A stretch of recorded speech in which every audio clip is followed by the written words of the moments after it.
Hello, bienvenue dans The Big Shift, le podcast qui explique l'écologie avec soin. Enfin, surtout mes invités.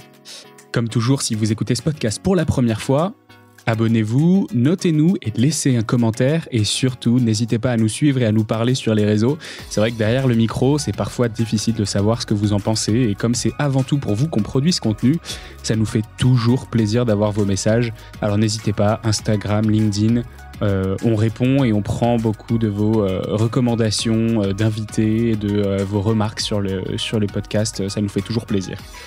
Cette semaine, je suis avec un autre podcasteur qui a l'habitude du micro. C'est Lucas Caltriti.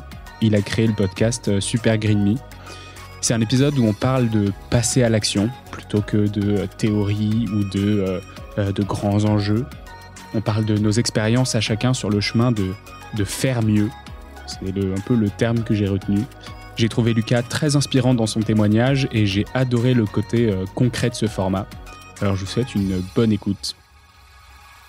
Bonjour à tous et bienvenue dans The Big Shift. Je suis avec Lucas Caltriti, qui est l'auteur et le réalisateur du podcast Super Green Me et du podcast Y'a le feu au lac de Ouest France.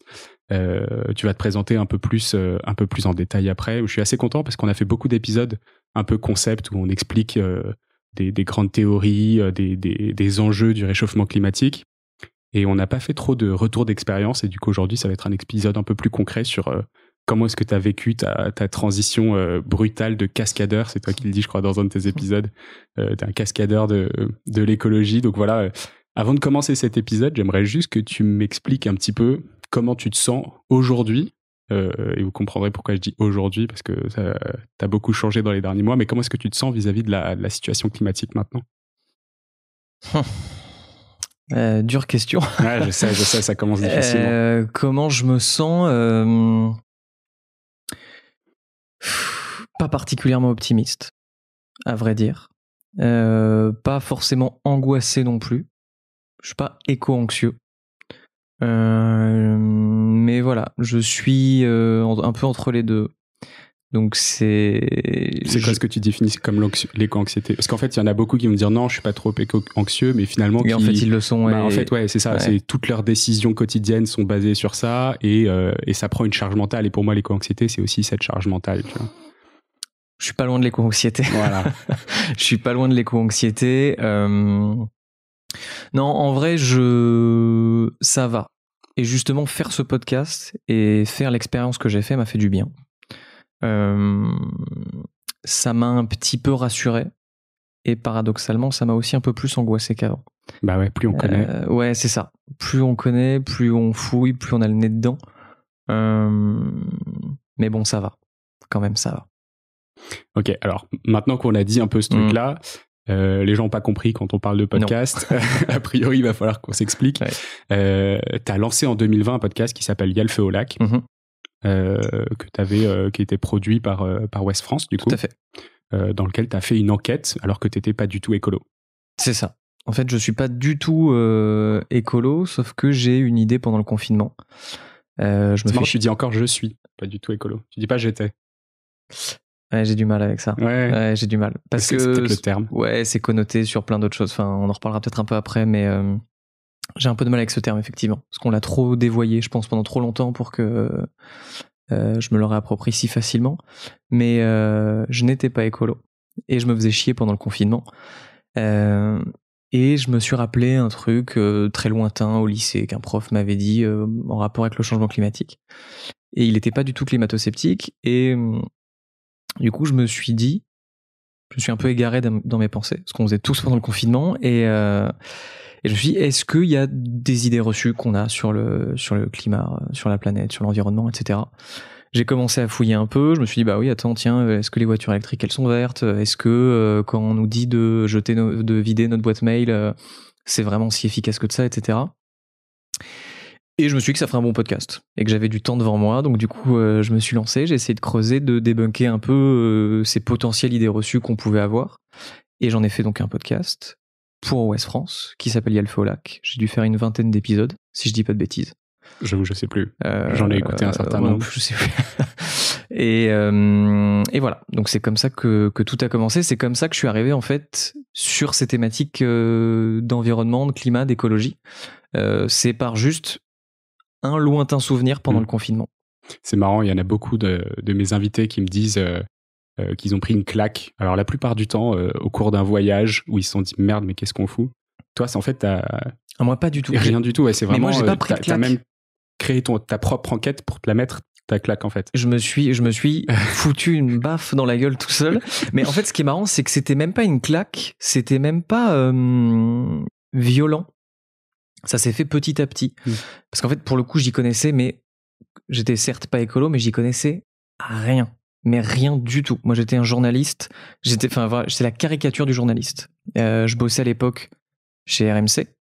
Donc, j'étais la caricature du journaliste RMC. Je n'y connaissais rien et j'en avais en plus rien à foutre. Voilà. Donc, du coup, je découvre l'ADEME. Je découvre toutes leurs études. Je découvre pas le GIEC, mais enfin bon, voilà. Je comprends à peu près maintenant à quoi. Je commence à ce moment-là à comprendre à quoi ils servent, ce qu'ils font. Et c'est au fur et à mesure de toutes ces lectures que je prends conscience de ça. Et sans parler de claque, mais le truc, je pense, qui m'a vraiment fait réaliser, c'est les ordres de grandeur. C'est Thomas Wagner avec Bon Pote, qui m'a vraiment fait réaliser l'ampleur en fait de tout ça et de me dire et c'est vrai et c'est normal en fait, on nous apprend pas ces ordres de grandeur. Moi j'avais 25-26 ans et donc pendant 25-26 ans de ma vie on ne m'a jamais parlé de ça, jamais, ni à l'école ni rien, et au contraire à l'école on t'apprend à faire des trucs qu'on te dit oui si ça c'est écolo ça, vas-y recycle bien ta petite bouteille, c'est super écolo. Mais on va jamais. Vas-y, éteins la lumière et vas-y, éteins le robinet. Exactement. Ou mets la moitié du débit de l'eau. Alors, effectivement, c'est des bonnes choses à faire. Fais pipi sous la douche, surtout. Fais pipi sous la douche, voilà. Comme faire de planète. Et quand tu te rends compte, en fait, à quel point c'est insignifiant, ce geste. Et on le sait bien, parce qu'on dit, oui, les petits gestes. Mais on se rend pas compte qu'il y a des grands gestes, en fait. Et c'est vraiment, je pense, à partir de là, qu'il y a eu un big shift dans ma vie. Oh là là. Excellent. En fait, il y a le feu au lac, ça a l'air d'être un peu ta réalisation, là où tu as commencé à être un peu convaincu, la prise de conviction, et derrière, tu as Super Green Me, qui est un peu la mise en action de ce truc-là. Pardon, vas-y. Non, on a toujours ce truc, faites ce que je dis, mais pas ce que je fais. Et donc moi, pendant une vingtaine d'épisodes de Y'a le feu au lac, je disais, c'est mieux d'acheter une voiture électrique parce que du coup, au bout de tant de kilomètres, vous allez la compenser, ne videz pas votre boîte mail, videz votre boîte mail si c'est vraiment si ça vous amuse et que vous passez un très bon moment, mais juste en fait ne changez pas votre iPhone tous les ans, etc. Et j'ai bien compris que il y a eu ce shift dans ma vie, que je commençais un peu tout à voir par le prisme de l'écologie. Et un jour, c'est ma meuf qui me dit mais pourquoi tu nous montrerais pas ce que c'est que d'être écolo? Ok, c'est pas toi qui as eu cette idée à la base. Non. En fait, on s'en parlait beaucoup. Elle voyait, mais elle me dit, vas-y. Elle est écolo, elle. Enfin, écolo, je veux dire, engagée. Non, pas du tout. Non plus. Non, pas du tout. Je suis vraiment le seul de ma famille. J'ai absolument aucun terreau écologiste dans ma famille. Et donc c'est elle qui m'a dit vas-y, au lieu d'ouvrir ta gueule, vas-y montre-moi ce que c'est. Ouais, c'est ça. Et donc du coup c'est à partir de là qu'on a commencé à réfléchir à Super Green Me. Et donc j'ai eu cette idée. Là encore une fois, je me suis rappelé un cours que j'avais eu il y a très longtemps, où j'avais regardé en cours d'anglais Super Size Me, qui est un documentaire qui est sorti en 2004. J'ai oublié le nom du journaliste qui l'a fait, évidemment. Mais donc en fait ce journaliste se lance un défi complètement con, c'est de manger McDo matin, midi et soir pendant 1 mois pour voir ce que ça fait. Est-ce que c'est si mal que ça, etc. Il est suivi par des médecins et tout. Et du coup, je me suis dit, vas-y, pourquoi est-ce que moi, j'essaierais pas d'être écolo matin, midi et soir aussi? Pas pendant 1 mois parce que c'était trop juste, pendant 6 mois pour être raccord en fait avec l'accord de Paris. Donc du coup, l'accord de Paris qui dit que notre empreinte carbone à tous sur Terre doit être revue à 2 tonnes d'équivalent CO2 par an. À peu près. Versus environ 10-11 tonnes pour le français moyen, et donc ça veut dire Exactement. Une baisse de 80%. C'est ça, faut diviser par 5. En l'espace de 30 ans. En l'espace, au plus rapide, mais avant 2050, quoi qu'il arrive. Quoi. Exactement, ouais. Et toi, tu as décidé de le faire en 6 mois. En 6 mois. D'où l'idée du cascadeur de l'écologie. Ne reproduisez pas cette cascade chez vous, ça peut faire mal. Je le déconseille. Pour avoir passé 6 mois, ne le faites pas. Vraiment, ne le faites pas, c'est une connerie. Okay. Est-ce que ta vie a radicalement changé? Non. Ça, j'aime bien cette réponse. Non. En fait, c'est faisable. Ouais, ça veut juste dire 6 mois, c'est trop dur. Ouais, c'est une idée à la con de faire ça en 6 mois. Vraiment, ne le faites pas. En revanche, de se dire que ça va radicalement changer notre vie, qu'on va plus pouvoir en fait vivre dans la société dans laquelle on vit, c'est faux. Je mets un petit bémol et je spoil tes auditeurs et peut-être les gens qui auront envie d'écouter Super Green Me. Mettez en pause si c'est le cas et puis revenez nous voir dans 24 heures quand vous aurez binge listené la totalité des... j'en ai écouté 17, mais je crois qu'il y en a plus. Il va y en avoir 21. Ouais, je crois, au moment où cet épisode sortira, vous aurez accès à tout, je pense, parce qu'on essaiera de ne pas faire de spoilers avec The Big Shift. Mais j'ai pas réussi en fait à arriver aux 2 tonnes. Pour plusieurs raisons. Mais en revanche, j'ai vraiment vu que c'était possible. On pourra y arriver. Si on le veut, on pourra y arriver. Donc en vrai, c'est ça qui est super cool. C'est pour ça que tu me disais comment est-ce que tu te sens par rapport à la situation climatique. Certes, je suis pas optimiste parce que bon, on reste des humains et on va pas faire les bonnes choses dans les temps. Et en même temps, je peux pas dire que je suis complètement catastrophé parce que j'ai vu que c'était faisable et que c'était pas si difficile que ça. Ça va prendre du temps, ça prend plus que 6 mois, ça c'est évident. Mais on va pouvoir le faire. On pourra pas le faire tout seul, mais on va pouvoir le faire. Est-ce que tu considères que c'était plus facile pour toi que pour d'autres? Oui. Pourquoi? Parce que je suis un privilégié. À beaucoup d'égards, mais j'ai, alors sans être multimilliardaire, mais j'ai pas de problème financier. Je suis pas en galère à la fin du mois. Donc, typiquement, pour partir en vacances, en fait, j'ai des alternatives. J'ai la chance de pouvoir me permettre de prendre le moyen de transport que je veux. Je fais évidemment gaffe, mais en tout cas, j'ai la possibilité de partir en vacances. On va revenir parce que tu en parles beaucoup dans Super Green Me des différents aspects de toute ta transformation. Et il y a notamment la partie voyage, transport qui en vrai un gros point. Donc il y a déjà cet aspect-là. Il y a un autre fait que je suis ultra citadin. Je vis à Paris intramuros. Donc ça veut dire, encore une fois, notamment sur les transports, et on verra d'ailleurs que c'est pas forcément un cadeau sur autre chose, mais sur les transports, c'est une chance absolue. On n'a pas besoin de voiture en fait. On n'a pas besoin de transport polluant à Paris. On peut très très bien y vivre. On a le métro, on a le bus, on a le tram, on a le RER, on a des Transiliens pour même aller se balader le week-end très loin en Île-de-France. Donc ça c'est très très facile. Et l'autre aspect positif à Paris, je trouve, je suis pas parisien, je tiens à le dire. Je suis pas natif de Paris, ma famille n'est pas à Paris, et je note bien la différence entre la mentalité parisienne et la mentalité hors de Paris. Et grosso merdo, hors des grandes villes, des grandes métropoles. Être écolo à Paris, c'est pas un gros mot.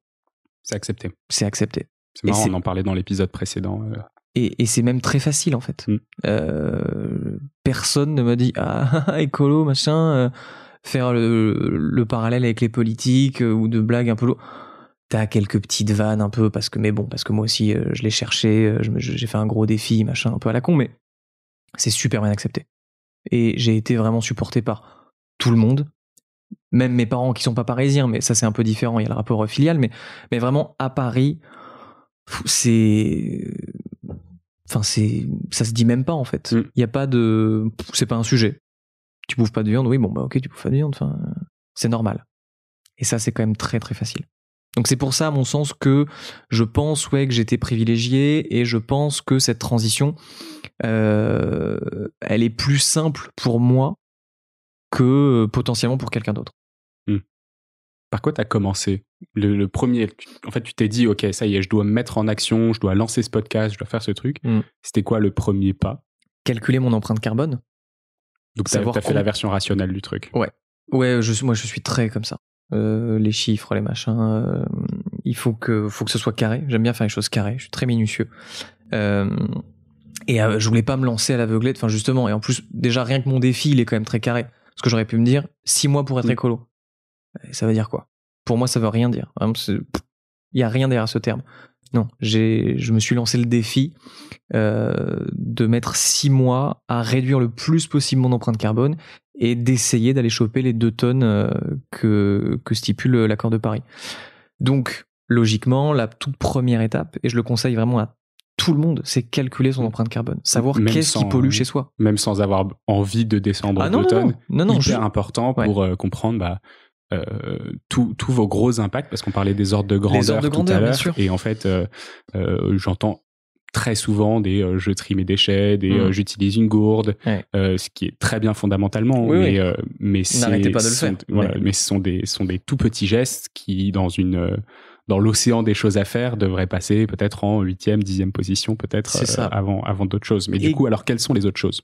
Et qui en plus sont potentiellement plus contraignants que des autres grands gestes. C'est ça qui est dingue. Il y a des premières choses à mettre en place qui, une fois qu'elles sont acceptées, adoptées, et peut-être que tu as mis un peu de temps à t'y faire, mais une fois qu'il y a peut-être une courbe de prise en compte, d'habitude, mais une fois que c'est fait, ça reste, c'est un acquis. Il y en a d'autres, c'est des charges mentales. Je pense notamment au zéro déchet. J'ai essayé pendant 6 mois et je trouve ça très compliqué. J'essaye toujours un peu, mais fondamentalement, c'est quand même des emmerdements.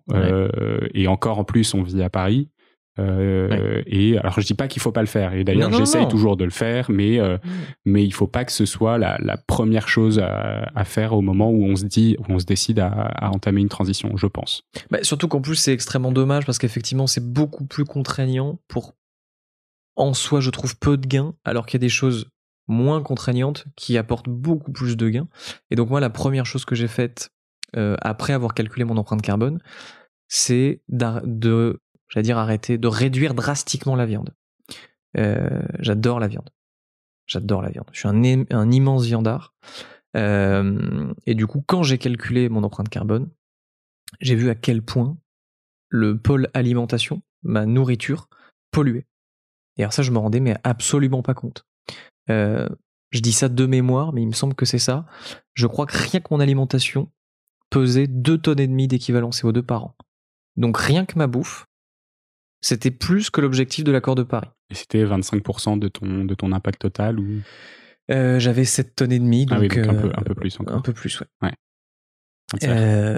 Donc ça, c'était excessivement conséquent, vraiment. Et je me rendais, je savais que c'était pas terrible, parce qu'effectivement avec Elfola, que j'avais un peu commencé à fouiller dans ces questions d'alimentation, de viande et tout, mais à ce point-là, je pensais vraiment pas.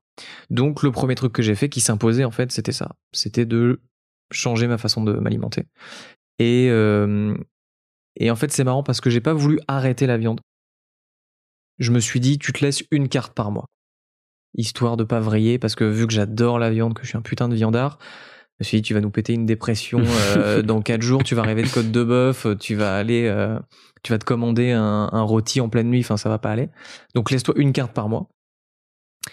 Et en 6 mois, je crois que j'ai eu envie de viande 2 fois. Ou une fois. Et sinon, les cartes que je m'étais laissées comme ça sous le coude, je les ai utilisées socialement, parce que c'était plus simple. Ouais. Parce que j'étais invité. Parce que tu vas dans un resto, t'as pas forcément la carte en ligne dispo, et tu vois que en fait, il y a rien. Il y a que de la viande. Donc voilà.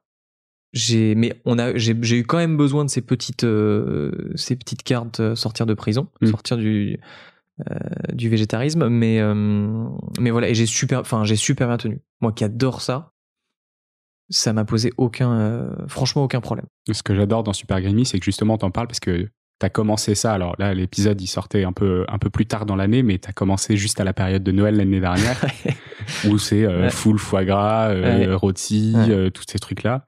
Et t'étais là avec ton micro, je vais me faire une omelette, quoi. C'est ça.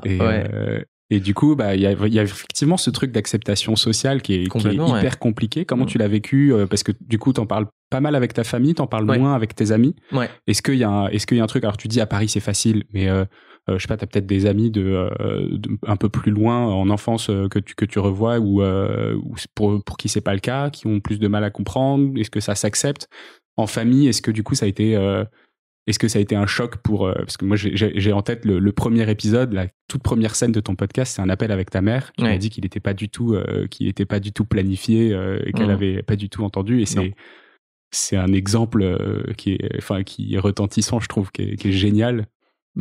Comment ça a été vécu, ça? Effectivement, j'appelle ma maman et je lui annonce que du coup je me lance dans Super Green Me et que du coup la première décision que je prends, c'est d'arrêter la viande. Et donc effectivement, j'ai commencé Super Green Me le 1er novembre. Donc quasi un peu moins de 2 mois avant Noël. Donc là, le premier truc qu'elle me dit, mais putain, mais tu fais chier. Je viens de faire les courses pour Noël. Et évidemment, j'ai acheté de la viande, j'ai acheté du foie gras. Mais en pensant à toi, c'est-à-dire oui, pour me faire plaisir. Il y a un côté culpabilité aussi qu'elle veut pas forcément, mais dans ce truc il y a vraiment ce côté un peu genre qu'est-ce que tu fous, c'était pour toi que je le faisais, quoi. Ouais, c'est ça. Parce qu'en plus, oui, je lui ai pas annoncé le premier. J'ai tardé un peu à lui annoncer. Bon, c'était une bêtise. Mais au-delà de ça, franchement, c'est assez bien passé. Ça n'a pas forcément été complètement compris. Tout le monde n'a pas forcément compris, surtout les vieilles générations. Quand tu leur dis que tu arrêtes la viande, ils vont penser plutôt bien-être animal. Et même en soi, mes parents, j'ai dû leur faire de la pédagogie sur les gaz à effet de serre, en fait, que ça générait, mais ils voyaient effectivement plus le côté bien-être animal. L214. Ouais, exactement. En fait, et de manière générale, à mon sens, pourquoi est-ce qu'on n'a pas les ordres de grandeur? Pourquoi est-ce qu'on voit pas ça? C'est qu'en fait, c'est pas de la pollution visible. En fait, tant qu'on le voit pas, on sait pas. Et donc ça, on le voit pas, donc on sait pas. Donc non, pour revenir à ta question, ça a été en vrai, là encore une fois, relativement simple, et c'est pour ça que je dis que je suis privilégié. C'est que je partais pas du tout gagnant sur le papier. J'ai pas 2 parents écolos, j'ai pas une famille écolo, et ils l'ont franchement super bien pris. Ça a été, ils ont été adorables. Ils m'ont fait des alternatives VG dès le premier Noël. Ils se sont adaptés, voilà, sans forcément toujours tout comprendre, les tenants, les aboutissants, mais ils ont dit ok, vas-y, on respecte le choix de notre fils. Donc ça, c'était quand même vraiment, vraiment cool. Du coup, tu disais que ça a été assez bien accepté. Ouais. Toi, t'as quand même. Est-ce que t'as posé la carte de je fais un test, ou est-ce que t'as posé la carte de j'ai changé et maintenant c'est comme ça? Parce que dans le cas où tu dis ça y est, j'ai lancé une expérimentation, on verra dans 6 mois, il y a un petit côté jeu où c'est peut-être plus facile de se mettre dedans pour les gens à qui t'en parles, où ils se disent ah bah ouais, il fait un test sympa, on verra dans 6 mois, mais bon là, facile à accepter parce que de toute façon il y a une durée limitée. Si tu leur dis bah à partir de maintenant c'est comme ça, et en fait il y a pas de date de péremption, c'est pas tout à fait pareil, quoi. J'ai été complètement fourbe. T'as dit quoi? J'ai dit que c'était pour 6 mois. Ouais. Bien sûr. Mais dans quelle optique? Je veux dire, est-ce que toi tu te disais... Parce que j'étais persuadé que ça allait durer 6 mois. Ouais, c'est ça. Toi, tu t'es dit, de toute façon, dans 6 mois, une fois que j'aurai fait ce test-là, je reprends ma vie d'avant. Bah oui. Spoiler, ça n'a pas fait ça? Non. Ok. Pas du tout. Mais non, effectivement, quand je leur dis au début, je suis vraiment de bonne foi. Je leur dis non, ça dure 6 mois, voilà, pendant 6 mois, j'arrête la viande. Bon, bah voilà. Dans 6 mois et 2 jours, on va pouvoir se faire une petite entrecôte tranquillou, et on ira bien. Bon, il s'avère que c'est plus compliqué que ça. Mais vraiment, voilà. Donc, effectivement, dans l'acceptation familiale, amicale, etc., c'est beaucoup plus simple. C'est beaucoup plus simple, notamment, encore une fois, chez les personnes âgées. Où, bon, bah voilà, ça, ils comprennent, c'est 6 mois, ok, d'accord, il nous fait chier, mais bon, on va passer 6 mois et on verra bien après. C'est sûr que si je m'étais pointé en leur disant, bon, bah, c'est terminé, c'est fini, et c'est immuable, ce serait peut-être un peu moins passé, effectivement. Ouais. Alors, il y a plein d'autres trucs. Là, on a parlé pas mal de la nourriture. Tu parles aussi de l'impact que ça a dans ton couple, parce que bon, il y a la famille, il y a les parents, mais en fait, si t'es tout seul à te lancer dans une démarche un peu comme ça, et d'ailleurs, c'est un truc sur lequel on reviendra, parce qu'il y a aussi le fait que tu t'es lancé vraiment de façon individuelle, t'en as parlé à personne, tu t'as fait ton truc un peu dans ton coin. Donc, il y a aussi cette difficulté-là, mais rien que dans ta vie, dans ton cocon familial, ton couple ou ta famille très proche avec qui tu vis, c'est quoi les impacts? Est-ce que du coup tu te fais suivre? Est-ce qu'on te laisse tranquille? Est-ce qu'on te dit ok, je veux bien comprendre ce que tu fais? Ou c'est plutôt un peu genre tu me fais chier, on partait en avion jusqu'il y a 2 ans, pourquoi maintenant tu veux plus? C'est quoi les gros sujets à traiter en fait quand tu te lances dans cette démarche-là? Ça, c'est vrai, déjà, je voulais en parler dans Super Green Me de l'impact que ça a sur les autres, parce que c'est quelque chose que j'avais pas du tout mesuré. et que j'avais lu ou entendu ou vu nulle part. On parle jamais de ce que provoque une transition écologique sur les autres. Et d'ailleurs, tu l'as dit, j'étais absolument persuadé que ma transition écologique personnelle, elle allait être personnelle. Que j'allais bouffer mes légumes et légumineuses dans mon coin tranquille, que j'allais partir en vacances tranquille, alors pas forcément dans mon coin parce que j'y allais avec ma meuf, mais que on se mettrait d'accord sur une destination qui, oh bah tiens, comme par hasard, elle est accessible en train, et que ça allait être réglé. Et aussi que ça allait durer 6 mois. Donc que la pilule pourrait passer plus facilement. C'est beaucoup plus compliqué que ça, en fait. Parce que bah voilà, je me suis lancé tout seul, je te le disais, j'ai personne autour de moi qui est vraiment écolo, enfin qui est écolo de toute façon. Ma meuf ne l'est pas, elle se revendique pas, enfin voilà, et elle assume. Après toi tu te revendiques pas non plus. Donc, non plus. Non, mais voilà, donc effectivement ça peut provoquer ça peut provoquer quelques tensions, quelques incompréhensions, et puis il y a aussi un truc très pragmatique, elle avait pas signé pour ça. Ça fait plusieurs années qu'on est ensemble. Et du jour au lendemain, je lui dis, bon, bah, en fait, j'ai envie d'avoir une empreinte carbone de 2 tonnes. Merci, bonsoir. Donc, le voyage qu'on avait prévu au Brésil, c'est terminé. Nous, justement, enfin, c'est marrant. Nous, un de nos grands rêves, c'était de partir au Costa Rica. Ensemble. Bah, là, qu'est-ce qu'il en est? J'ai pas la réponse, hein. Vraiment, je ne sais pas. Enfin, mais c'est compliqué. Donc, pendant ces 6 mois, j'ai été obligé de lui dire, bon, bah, voilà, là, je suis vraiment, enfin, je suis désolé, mais et elle a compris, il faut que je sois irréprochable pendant ces 6 mois. Je peux pas faire autrement. Mais sur l'après, c'est une question aussi de concession. Et je le disais, 6 mois, c'est beaucoup trop rapide. Et ça serait génial si tout le monde arrivait à le faire en 6 mois, mais en fait, c'est pas possible. Et il faut pas le faire. Enfin, c'est contre-productif parce qu'on peut y arriver, mais en fait, ça va tellement dégoûter qu'on va revenir pire qu'avant. Donc ouais, non, c'est compliqué. Sur les proches, c'est compliqué. Sur les parents, moi, mes parents habitent loin de Paris, donc je les vois pas très très souvent, donc ça va. Et en plus maintenant, à chaque fois que j'y retourne, enfin, ils sont mignons, ils me font des alternatives végé. Donc là-dessus ça va, mais vraiment sur le couple, ouais, c'est assez compliqué. Quand voilà, il y a pas un couple qui est au diapason sur ces questions-là. On progresse tous à une vitesse différente, complètement, ou même pas du tout. Oui, même, enfin, très bien. Et en vrai, je juge absolument pas ma copine. Enfin, moi, j'étais comme elle il y a 1 an, donc enfin, il y a absolument aucun problème. Elle mettra le temps qu'elle mettra, et si elle veut pas mettre le temps, bah, elle le mettra pas. Et en soi, je peux le comprendre. Mais donc du coup, ouais, c'est potentiellement un peu compliqué parce que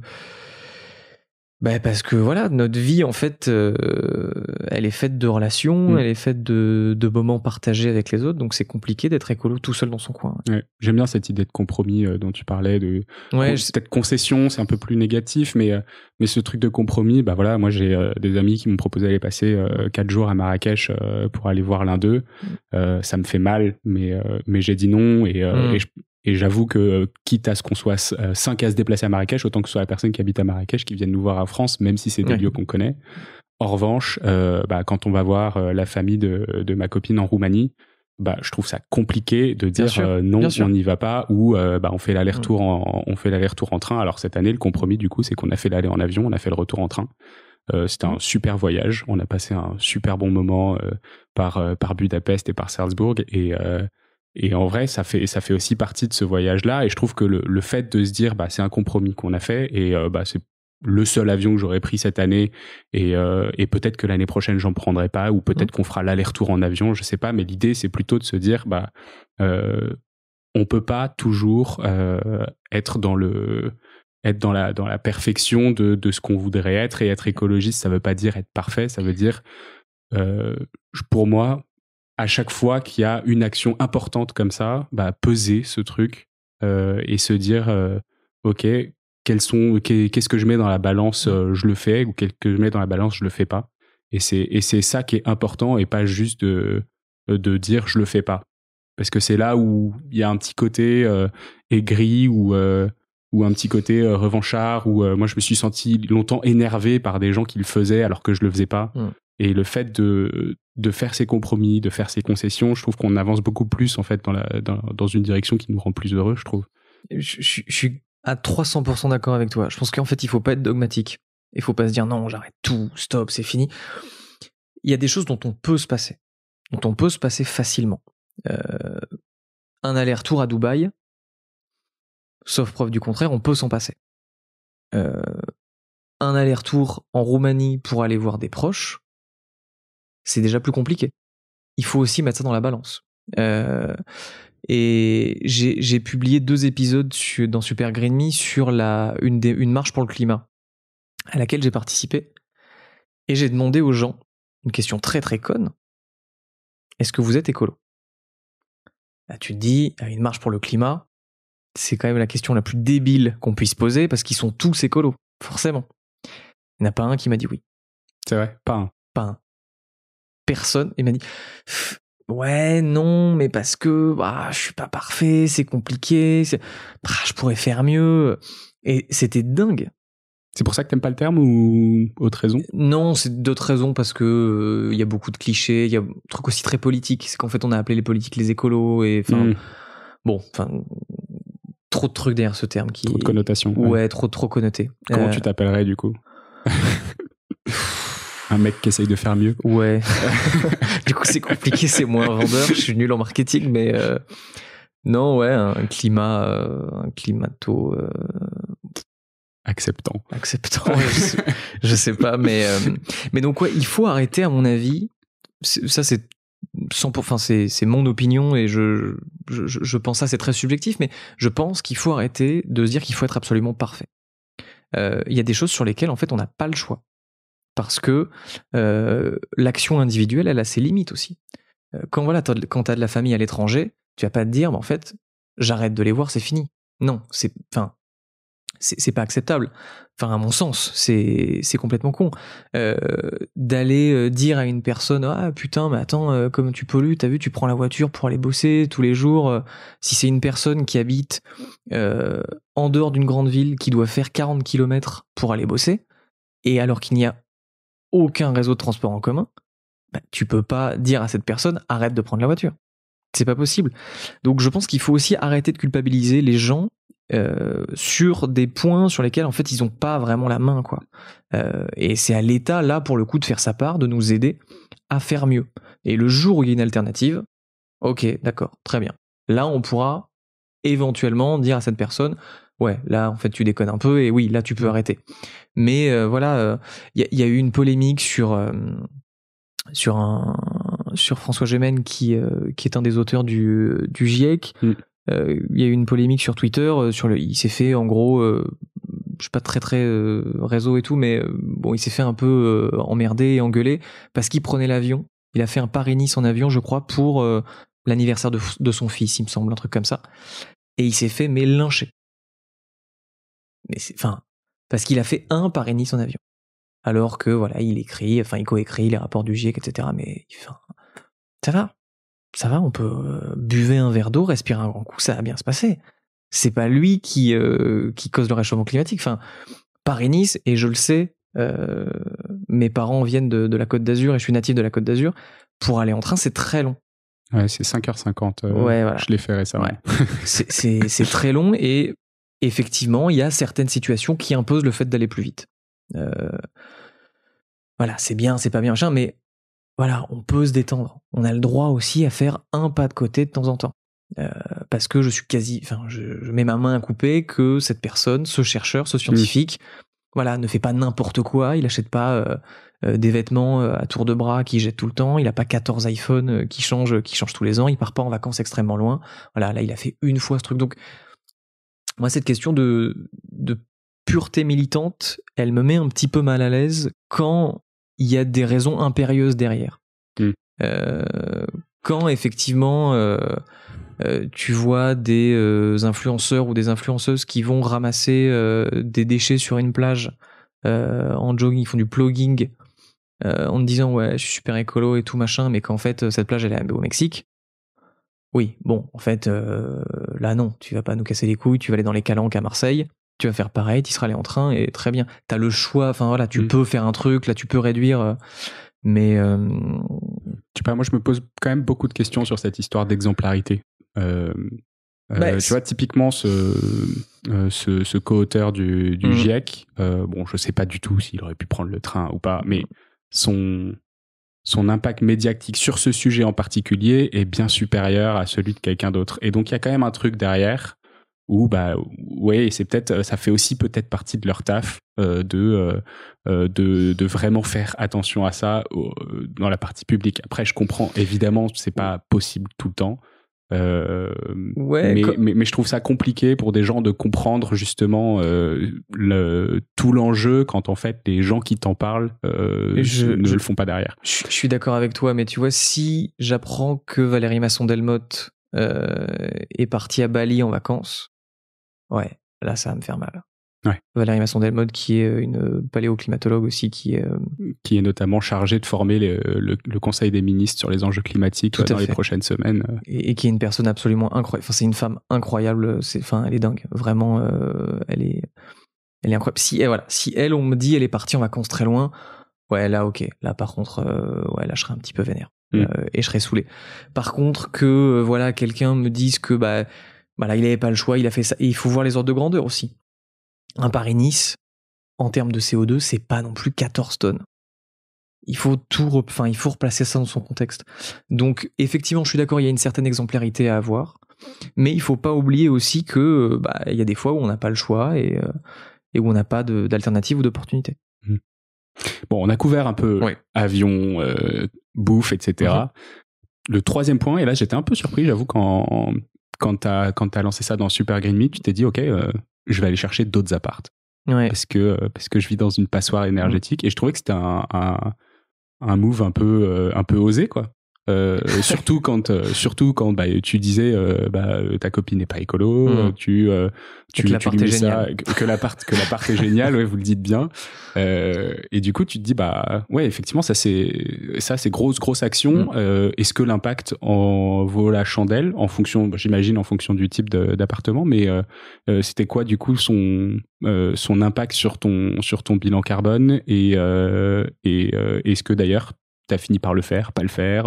Est-ce que t'as prévu de le faire? Est-ce que c'est un des compromis que t'as fait? Alors, mon appart, effectivement, est une passoire énergétique, une passoire thermique, pardon. Et vraiment, l'expression passoire thermique, je pense qu'elle a été inventée pour l'immeuble dans lequel je vis. Tu sens le sens du vent quand tu mouilles le doigt dans le salon? C'est dramatique. Vraiment, c'est dramatique. On est sur un immeuble des années 70, pas beau. Rectangulaire, les murs sont en béton, c'est tout, simple vitrage, et en plus chaudière au gaz collectif. Ok. Donc en plus t'as même pas la main dessus. Chauffé à 22 degrés, ça coche toutes les pires cases. Je le vois bien. Et quand je suis arrivé, encore c'était une chaudière au fioul. Donc enfin voilà, il y a rien qui va. Et donc très clairement aujourd'hui c'est ce qui pollue le plus chez moi, c'est mon appartement. Alors ça, moi, ça m'a mis une claque énorme, parce que je savais pas. Déjà, je ne savais pas à quoi j'étais chauffé. Parce qu'en fait, chauffage collectif, il fait chaud dans l'appart et tu cherches pas à comprendre plus loin, en fait. Donc, tu poses des questions et j'apprends que donc quand j'ai emménagé, c'était au fioul, qu'ils ont changé la chaudière et qu'ils ont mis du gaz. Déjà, très très bon move, c'est très très malin.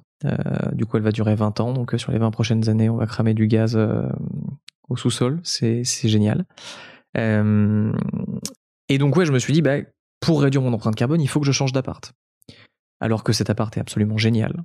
Il est pas très loin d'où on enregistre aujourd'hui. J'ai vu sur du verre, je suis en plein Paris et j'ai vu sur du verre, c'est calme, voilà, tout est top, et tu partages ta vie avec quelqu'un qui n'a pas ces convictions-là et qui voit juste le fait que c'est un appartement qui est absolument canon. Même si la facture de chauffage peut être un peu salée. Non, parce que collectif. Oui, c'est vrai. Donc en fait, c'est compris dans les charges. Enfin non, vraiment, il y a 0 point négatif là-dedans. Donc effectivement, j'ai mis ce sujet sur la table. Et là, pour le coup, on parlait de compromis, ça a été un compromis. Bon, en vrai, je pense que je l'aurais pas fait dans les 6 mois de Super Green Me. Parce que c'est quand même très très compliqué. Surtout avec la tension locative à Paris, voilà. Il y a quand même des trucs qui passent avant aussi. Là. C'est ça. Là, pour le coup, il y a une réalité quand même qui est un peu plus complexe que ça.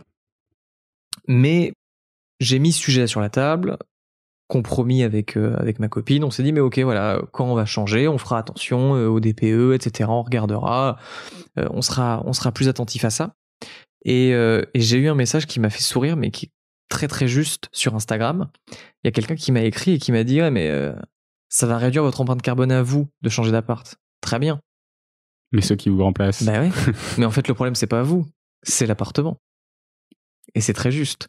Et donc là encore ça renvoie aux limites de l'action individuelle. Oui, moi, si je change d'appart demain, mon empreinte carbone, elle va mais descendre en flèche. Ça va être génial. Mais par contre, l'appart, il aura pas bougé. On va pas le détruire, on va pas l'isoler parce que je pars. Il va rester comme ça va rester une passoire thermique. Donc, faire des choses, soit oui, c'est bien, mais voilà, il faut juste être réaliste et il faut aussi solliciter de l'aide ailleurs.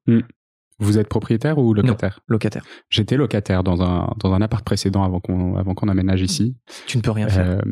Chauffage au fioul, collectif. J'étais dans un studio 25 mètres carrés avec une baie vitrée, simple vitrage, plus de joints, plus rien. Je vois très bien. Ouais. Gabriel d'ailleurs, qui est mon ancien propriétaire, écoute The Big Shift, donc il repérera bien là-dessus. Et ben on a rénové l'appartement, Gabriel. Du coup, j'ai proposé à Gabriel de changer la baie vitrée, et ça a considérablement changé l'appartement. La façon dont je le sais, c'est juste parce qu'il faisait beaucoup plus chaud l'hiver, alors qu'avant c'était pas le cas.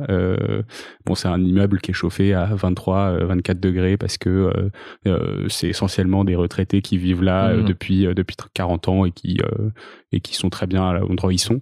Donc difficile de faire un peu plus, mais effectivement, tant qu'on n'a pas fait ces trucs-là, en fait, la personne qui suit, elle se retrouve avec les mêmes problèmes. Ouais. Ouais, et alors à Paris, du coup, on a quand même regardé, parce qu'on a eu, avant la guerre en Ukraine, un projet d'acheter un appartement, qui est vite tombé à l'eau, du coup, pour les raisons de la conjoncture économique. Mais à Paris, c'est dramatique. Enfin, les DPE sont scandaleux. Mais vraiment, il n'y a rien qui est bien noté. Il n'y a absolument rien. Rien n'est rénové thermiquement parlant. Énergétiquement parlant. Franchement, c'est dramatique. Alors, il me semble qu'il y a une loi qui va passer sur l'interdiction de louer les DPE qui sont inférieurs à F ou G, je crois, ou un truc comme ça. Non, t'y crois pas ? Non. Non, et puis en soi, F ou G, oui, c'est pas bien. Mais enfin, DE, c'est catastrophique aussi, mais on va pouvoir... Non, en soi, oui, ça va dans le bon sens, effectivement, mais pour le coup, ça va pas assez vite du tout. Cette loi, elle prend pas du tout la mesure de l'urgence climatique dans laquelle on est. C'est un très, très, très, très gros problème. Et je pense que c'est une urgence, et il y a un collectif qui s'appelle Dernière Rénovation. Dernière Rénovation. Non, derrière Révolution. Non. Génération. Non. Attends, je regarde ça très rapidement. Je vois de quoi tu vas parler en plus. Dernière Rénovation. Rénovation. Et ils se sont fait connaître parce qu'une de leurs premières actions, c'était une jeune femme qui s'était attachée au filet de Roland Garros. Ouais. Après, ils ont bloqué des routes pendant le Tour de France, tout ça. C'est ça. Et eux, pour le coup, militent uniquement pour une seule chose. Pour la rénovation thermique de tout le parc immobilier français. Et je trouve ça ultra pertinent, en fait. Parce qu'effectivement, ça, c'est un truc sur lequel... Alors oui, quand on est propriétaire d'une maison, on a potentiellement la latitude de le faire. D'autant que maintenant, il y a ma prime rénov'. Financièrement, je sais pas ce que ça vaut, mais bon... Ça vaut pas grand-chose. On l'a fait du coup avec Gabriel, et en fait, c'est juste que les artisans RGE qui sont capables de le faire et du coup qui permettent d'obtenir la prime, la plupart du temps, ils augmentent le devis du montant de la prime, et puis d'accord. Okay. Fondamentalement, je trouve que ça fonctionne pas très très bien. Donc voilà, c'est un truc sur lesquels même les proprios du coup ont du mal à aller. Évidemment, quand t'es proprio dans un immeuble, en fait, il y a la copro. C'est extrêmement long, c'est extrêmement contraignant, alors que c'est d'une urgence absolue. Et on le voit, là, on enregistre au tout début de l'hiver. On est fin septembre. Il fait très froid. Je me suis gelé en venant. On enregistre fin septembre et on nous dit qu'il va y avoir des pénuries, des coupures d'électricité et tout. Et il y a urgence à rénover l'immobilier en France, quoi. Ouais. Faisons-le. T'as l'air très marqué par ce point. Ouais, parce qu'en fait, j'avais du pouvoir absolument sur tout dans ma transition écologique, sauf là-dessus.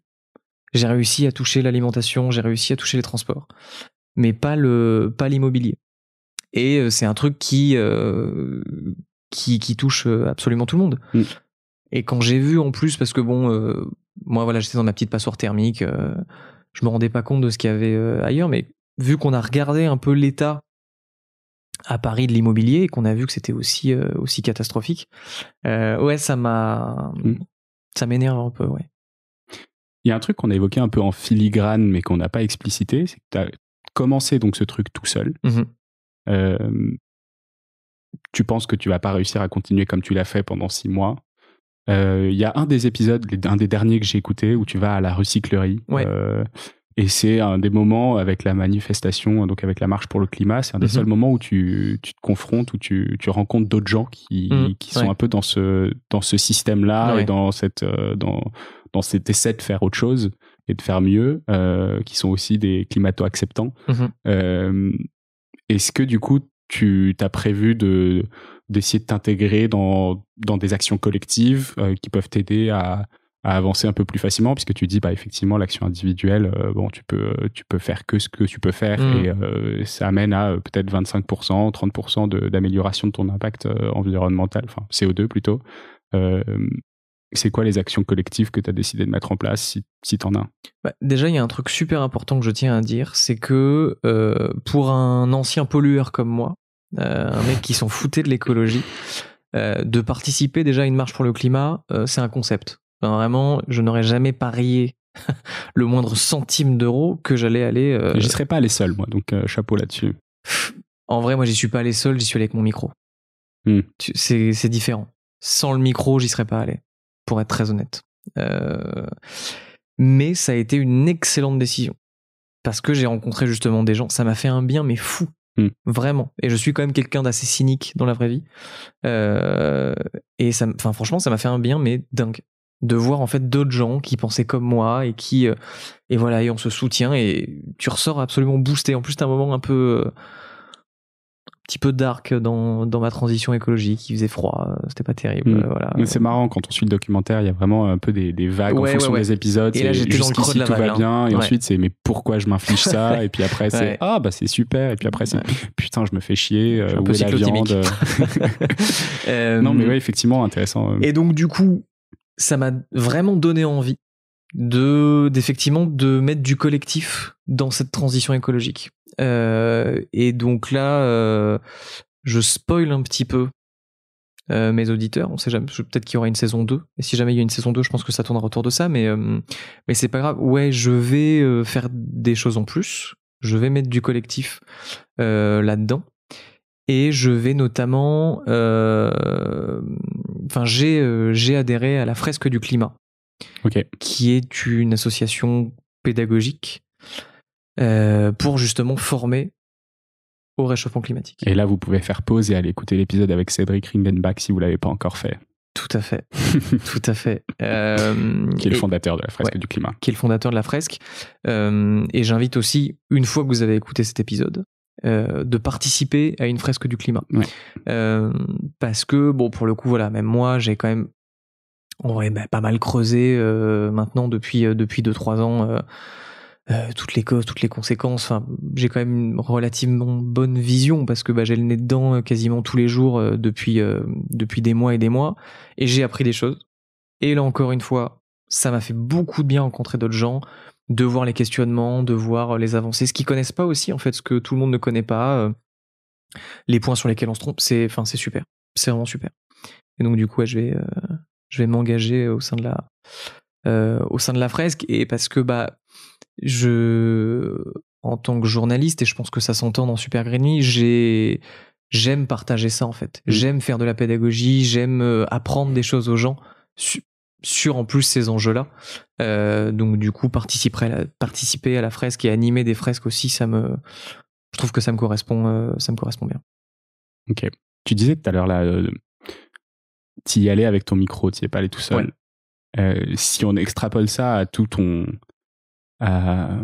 toute la démarche de Super Green Me, est-ce que le fait que ce soit un challenge, le fait de l'avoir fait avec ton micro, le fait de te dire en fait c'est pour le podcast, le fait de le faire pour le podcast, est-ce que ça fait que tu as mieux réussi? Si tu l'avais fait sans le podcast, est-ce que tu aurais fait ça? Est-ce que tu l'aurais fait différemment? Qu'est-ce que tu aurais fait différemment si tu l'avais fait pas pour les auditeurs, pas pour le reach entre guillemets?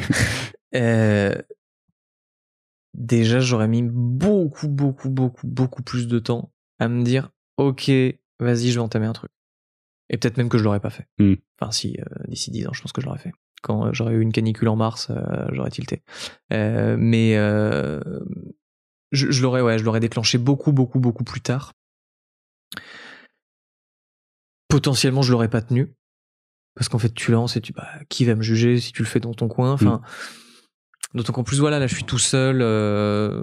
Donc, non, ça a changé beaucoup de choses de le faire pour les auditrices et les auditeurs. Parce que du coup, j'ai eu une rigueur. Ça m'a permis de le lancer plus tôt. Et puis, en vrai, j'ai voulu me mettre dans la peau d'un Français absolument lambda. J'ai pas voulu faire ce que j'avais fait avec Yalfolac, donc faire un travail trop journalistique. J'ai pas voulu faire des interviews avec des gens que, par exemple, si mon père voulait lancer sa transition écologique, il aurait pas pu faire. C'est quasiment vrai ce que je dis. J'ai fait une petite interview avec des gens de MyCO2, j'ai fait une interview de Thomas Wagner de bons potes, mais en vrai, j'ai quand même essayé de tenir juste un carnet de bord. Et donc du coup de faire ça, enfin voilà, je me suis vraiment attaché à faire ça comme ça. Et j'ai perdu le sens de ma phrase, donc du coup je vais essayer un petit peu de meubler pour rattraper. Qu'est-ce que je voulais te dire avec ça? En gros, tu me disais que effectivement, ça t'avait beaucoup aidé d'être avec ce podcast et que pour les autres, c'est beaucoup plus compliqué. Non, oui, effectivement. Je rembobine un peu. Et donc oui, le fait d'être avec un micro, c'est beaucoup plus simple parce qu'en plus, vu que j'ai pas posé de questions à scientifiques, etc., je l'ai fait vraiment moi dans mon coin tout seul. Sans micro, ouais, tu peux faire ça un peu en dilettante et donc aujourd'hui c'est ok, demain c'est pas ok. Oui, voilà, c'est ça. Après, il y a aussi le fait de se dire après je peux tricher, tu vois, j'ai le micro, mais je peux très bien dire que j'en suis là et ne pas y être fondamentalement, tu vois, si c'est pour le podcast. Qu'est-ce que j'en sais, moi, que t'as pas du tout bouffé de viande ces derniers mois? Eh ben, dans l'épisode, j'enregistre mon repas de Noël avec ma famille et il y a ma tante qui justement me dit ça va, tu vas bien manger de la dinde. Personne ne le saura. Tu peux leur mentir, personne ne le saura. C'est un vlog audio qui se va nous saouler, il n'y a pas de vidéo. Non, mais c'est ça. C'était marrant de voir à quel point on me disait mais si triche, qu'est-ce qu'on s'en fout. Ouais. Non, j'ai pas triché. Ce serait quoi le conseil que tu donnerais du coup aux gens qui n'ont pas le podcast pour se motiver, s'ils devaient se lancer maintenant pour passer à l'action, pour essayer de peut-être en partant de ces trois piliers, si on regarde les ordres de grandeur, transport, nourriture, logement, ce serait quoi le conseil que tu donnerais? De pas faire ça seul. C'était ça le plus dur. Ouais, comme je t'ai dit, moi en fait j'avais pas l'impression d'être seul grâce au micro. Mais si justement il n'y avait pas eu ce micro, ça aurait été compliqué. J'aurais triché, ça aurait pris plus de temps, je serais revenu en arrière, etc. Donc ouais, c'est vraiment de pas être seul, d'essayer de chercher. Sur les réseaux, c'est facile d'aller voir une asso dans le coin, que ce soit la fresque du climat. Enfin voilà, il y a plein d'endroits où on peut se retrouver entre gens qui pensent, qui ont en tout cas ces convictions-là. Et ça aide vraiment beaucoup. Est-ce que tu as un dernier mot avant qu'on termine cet épisode pour les auditrices et les auditeurs? Allez écouter Super Green Me. Évidemment. Celui-là, je vous le recommande. Moi, je l'ai binge-listené. Ça m'a pris une semaine d'écouter les 17 premiers épisodes. Là, donc, il doit en rester 4 ou 5 avant la fin de la saison. Ouais, c'est ça. Donc, Non, en vrai, lancez-vous. Et c'est ce qu'on disait au tout début, mais il faut le redire. Notre vie, une vie avec une transition écologique, c'est pas une vie qui est diamétralement différente. C'est une vie qui change un petit peu, mais qui est tout à fait vivable, et où ça va, en fait. On peut le faire. On va y arriver. J'espère. Trop cool. Merci beaucoup, Lucas. Merci à toi. Salut. C'est la fin de cet épisode de The Big Shift. J'espère qu'il vous a plu et que vous en avez retiré quelque chose pour votre vie quotidienne. C'est ça le plus important. C'est beaucoup plus simple de parler du sujet sensible de l'environnement quand ses amis ou sa famille sont vraiment informés. Alors partagez le plus possible The Big Shift, ça aidera tout le monde. Et si vous avez des questions, des sujets que vous souhaitez qu'on aborde, des invités que vous voulez entendre, ou tout simplement que vous voulez qu'on discute de cet épisode, envoyez-moi un message sur LinkedIn. The Big Shift est produit par Echoes Studio. Si vous avez un projet audio, contactez-nous sur www.echoes.studio. Merci d'avoir écouté jusqu'au bout. Je vous retrouve très bientôt pour un nouvel épisode.